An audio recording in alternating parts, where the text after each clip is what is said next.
Imagine-toi face à une personne qui ne te respecte pas et, au lieu de répondre avec colère ou douleur, ressentir simplement de la paix et une force intérieure inébranlable. Le bouddhisme nous offre une voie où l'irrespect ne te définit pas, il t'enseigne. Aujourd'hui, tu vas découvrir comment laisser passer les paroles offensantes comme des vagues, comment protéger ta dignité sans te durcir et comment transformer le conflit en croissance. Si tu veux savoir comment désarmer celui qui ne te respecte pas à travers la sagesse bouddhiste, reste avec moi. Comment désarmer celui qui ne te respecte pas? Nous avons tous ressenti un jour la douleur de l'irrespect. Cela peut prendre la forme d'une parole blessante, d'un geste qui nous exclut, ou d'une attitude qui nous fait sentir petits. Quand quelqu'un ne nous respecte pas, la première réaction est humaine. Se fâcher, se défendre, rendre coup pour coup. C'est comme si une étincelle s'allumait en nous, réclamant du feu. Mais que se passe-t-il si nous choisissons de ne pas répondre sur le même ton? Que se passe-t-il si, au lieu d'alimenter ce feu, nous l'étouffons jusqu'à ce qu'il s'éteigne de lui-même? Le bouddhisme nous enseigne que nous ne sommes pas esclaves de ce que les autres nous font subir. Nous possédons un espace intérieur de liberté que personne ne peut toucher, à condition d'apprendre à le cultiver. La véritable force ne réside pas dans celui qui crie le plus fort, mais dans celui qui choisit de ne pas se laisser emporter par la tempête de l'autre. Celui qui sait garder sa paix au cœur du chaos a déjà remporté une victoire bien plus grande que n'importe quelle dispute. Imagine qu'on te lance un insulté comme une pierre. La plupart du temps, nous la ramassons et nous la renvoyons. C'est ce que l'on nous a appris, se défendre, attaquer, ne pas paraître faible. Mais il existe une autre voie, décider de ne pas ramasser cette pierre, la laisser au sol et continuer ton chemin. Ce choix ne fait pas de toi une personne faible. Au contraire, il prouve que tu gardes le contrôle de ton intérieur. Désarmer celui qui ne te respecte pas ne signifie pas l'humilier ou lui prouver que tu as plus de raison que lui. Cela signifie rompre la chaîne d'agression qui se nourrit de la réplique et qui peut durer toute une vie si on l'entretient. Une mauvaise parole entraîne une autre. Un mépris peut se transformer en vengeance et ce qui n'était au départ qu'un petit froissement devient un mur qui nous sépare. Désarmer, c'est refuser de participer à ce jeu. C'est montrer qu'il existe une autre manière de se relier aux autres, une manière qui ne passe ni par les cris, ni par le mépris. Beaucoup pensent que si tu ne réponds pas à l'irrespect, tu paraîtras faible ou naïf. Mais la vérité est que la vraie force ne se mesure pas à ta capacité de rendre un coup, mais à ta capacité d'empêcher ce coup d'atteindre ton cœur. Le respect véritable commence par toi-même. Quand tu te respectes profondément, tu n'as pas besoin que chaque mot des autres confirme ta valeur. La clé est de comprendre que celui qui t'insulte ne parle pas de toi, mais de lui, de ses peurs, de sa frustration, de son manque de paix intérieure. Ces paroles ne changent pas ton essence, ne détruisent pas ta dignité et ne touchent pas ce que tu es vraiment. Elles ne peuvent t'affecter que si tu leur donnes ce pouvoir. Avant de continuer, si tu n'es pas encore abonné à ma chaîne YouTube, je t'invite à le faire dès maintenant. En t'abonnant, tu seras informé de toutes mes nouvelles vidéos, ce qui te permettra de ne rien manquer de contenu précieux. Le secret est là. Le pouvoir de transformer la situation est en toi, pas en l'autre. Pense à cet exemple. Si quelqu'un t'offre un cadeau et que tu refuses de l'accepter, à qui appartient-il encore? Il reste à celui qui voulait te le donner. Il en est de même avec les insultes et le mépris.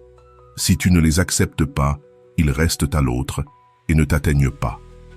Apprendre à vivre ainsi n'est pas facile, mais c'est possible, et cela change une vie entière. Ce chemin ne consiste pas à tout supporter en silence, ni à se résigner à vivre dans le mépris. Il ne s'agit pas non plus de justifier des abus. Désarmer celui qui ne te respecte pas, c'est aussi savoir poser des limites. Mais des limites qui ne naissent pas de la haine ou de la colère, mais de la clarté et de la force intérieure. Aujourd'hui, retiens ceci. Quand quelqu'un ne te respecte pas, il ne révèle pas ce que tu vaux, mais ce qui lui manque. Si tu arrives à te le rappeler, à garder ton calme et ta dignité face à l'attaque, alors tu as déjà franchi le premier pas.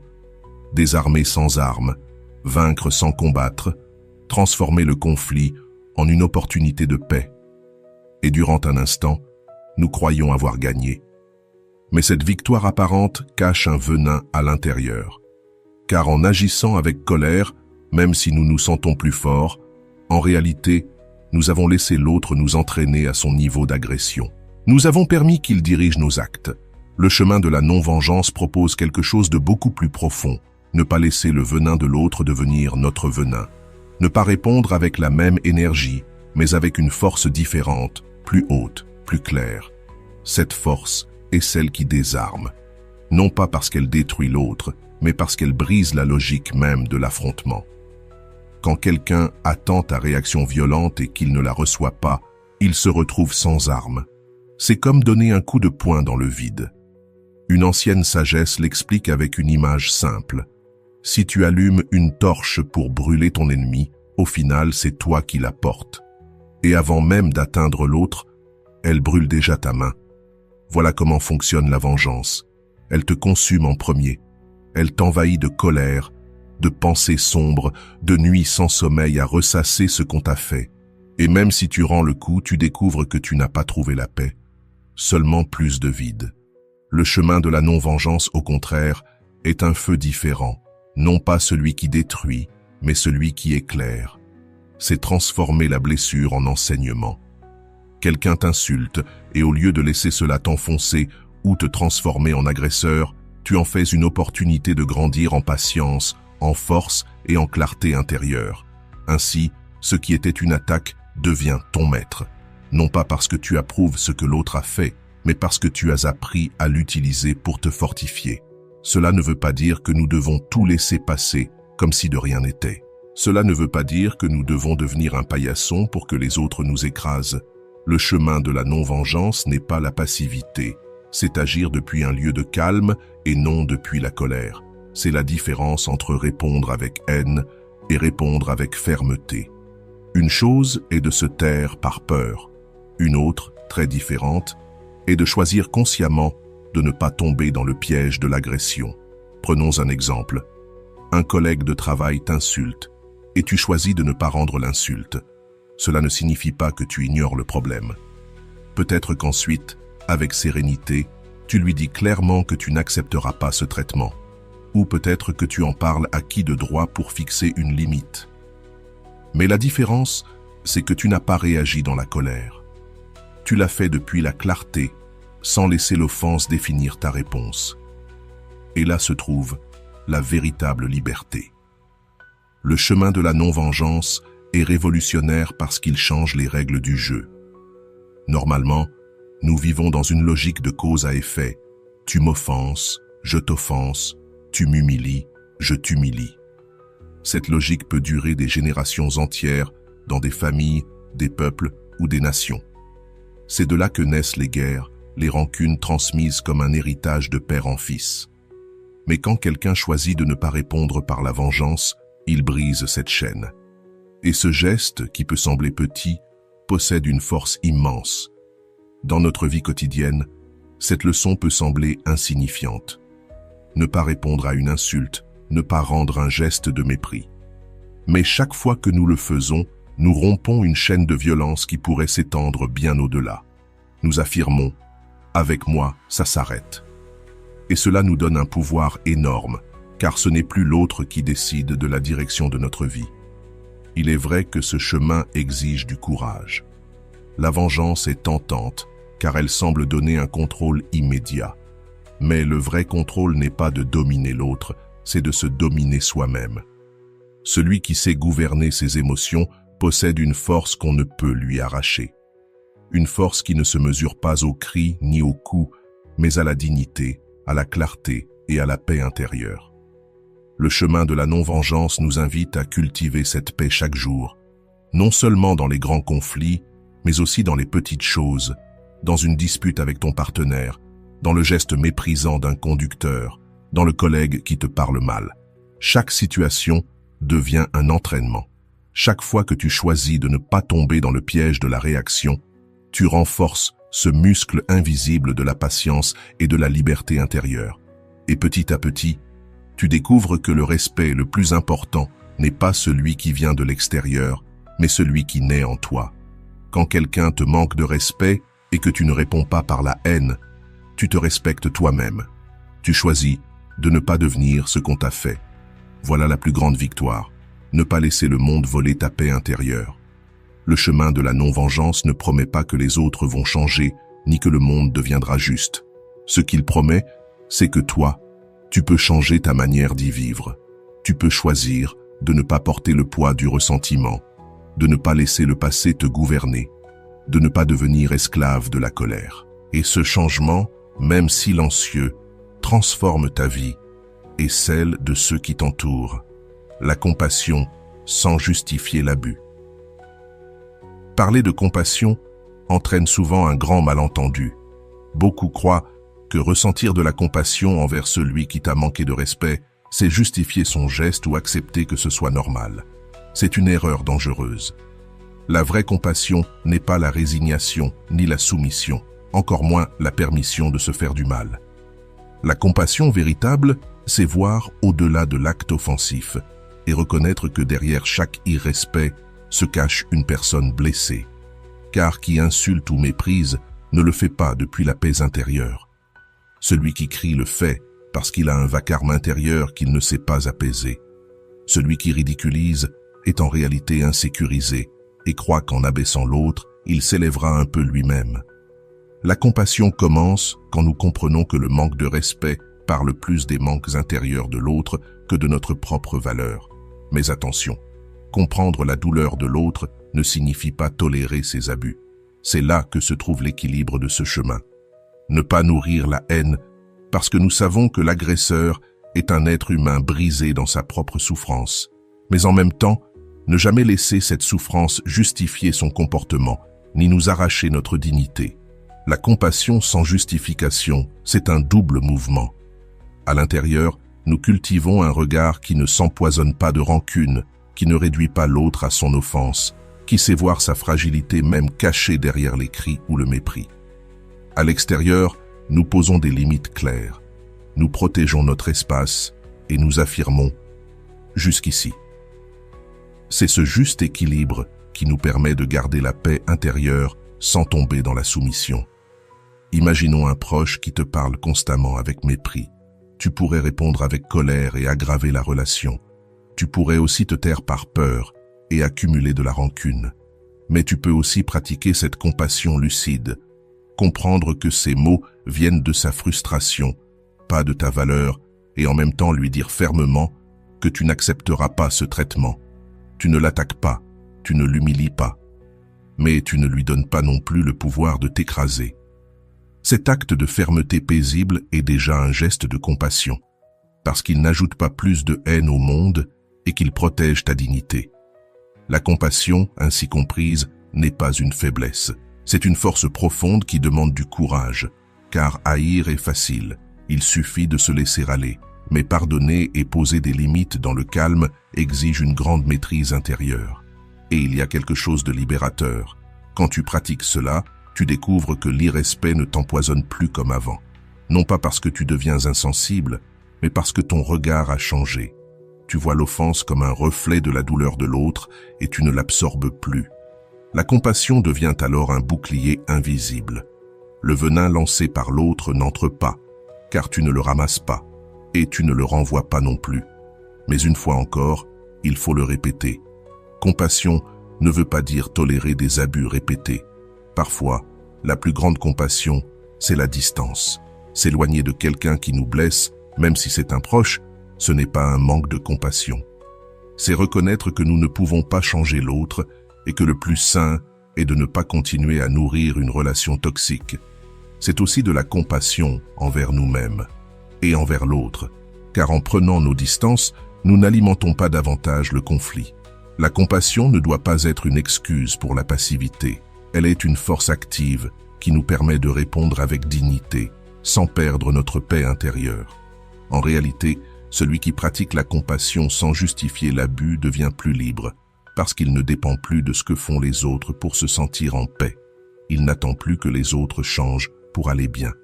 Sa paix n'est pas conditionnée, car elle naît de l'intérieur, de la clarté de savoir qu'il peut toujours choisir comment répondre. Voilà la véritable liberté que propose le chemin bouddhiste. Une liberté qu'aucun être humain ne peut nous arracher. Comment poser des limites sans perdre la paix intérieure? Poser des limites, pour beaucoup, semble inconfortable. Certains pensent que cela signifie affronter, créer des conflits, devenir dur ou insensible. D'autres, à l'extrême opposé, croient que la compassion consiste à tout supporter, même ce qui les détruit. Aucune de ces deux postures n'est juste. L'art de poser des limites, c'est protéger notre dignité et notre bien-être sans tomber dans la violence ni dans la colère. Défendre son espace intérieur sans perdre la paix. Car poser une limite n'est pas un acte d'égoïsme, mais un acte de respect. Se respecter, c'est reconnaître que tout traitement n'est pas acceptable, que tout comportement n'a pas à être toléré. Si quelqu'un nous manque de respect et que nous nous taisons par peur ou par habitude, nous envoyons le message que ce comportement est permis. Chaque fois que nous laissons faire, nous donnons l'autorisation implicite à l'autre de continuer. Poser des limites n'est pas punir l'autre, c'est se déclarer à soi-même.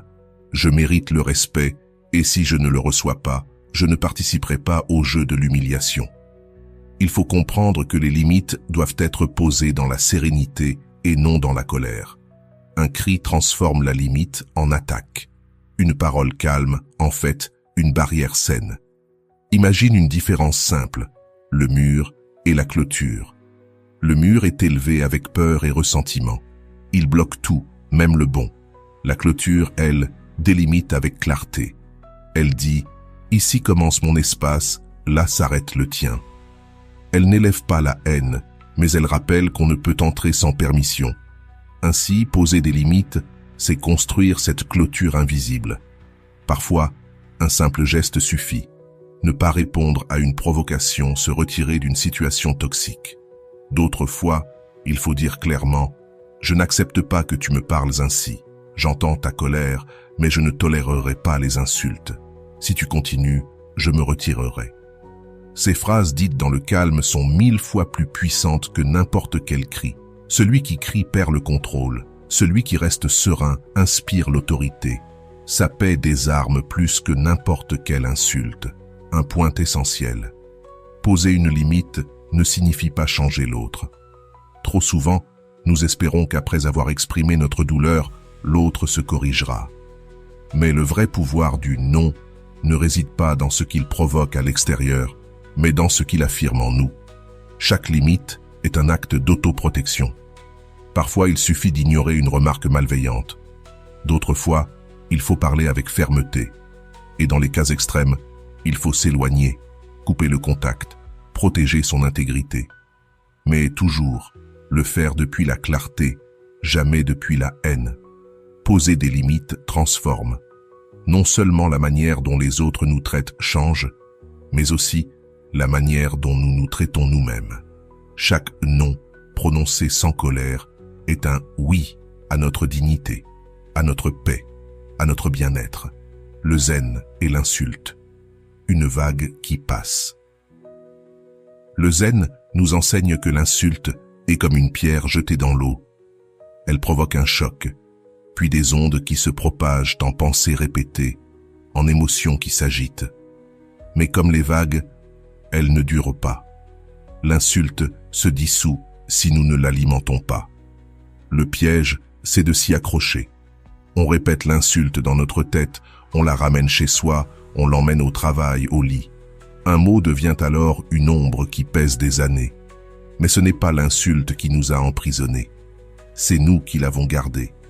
Le zen propose un autre chemin. Observer l'insulte comme une vague. Elle arrive, frappe, puis repart. Nous n'essayons pas de l'arrêter. Nous ne lui donnons pas plus de poids qu'elle n'en a. Si nous la laissons passer, elle perd toute force. Car en vérité, l'insulte appartient à celui qui la lance, pas à celui qui la reçoit. C'est comme un paquet rempli d'ordures.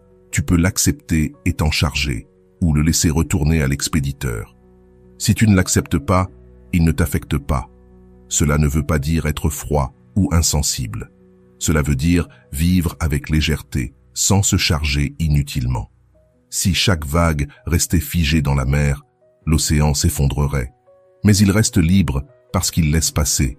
Nous devons apprendre la même légèreté, Et rappelle-toi, celui qui insulte révèle davantage son état intérieur que le tien.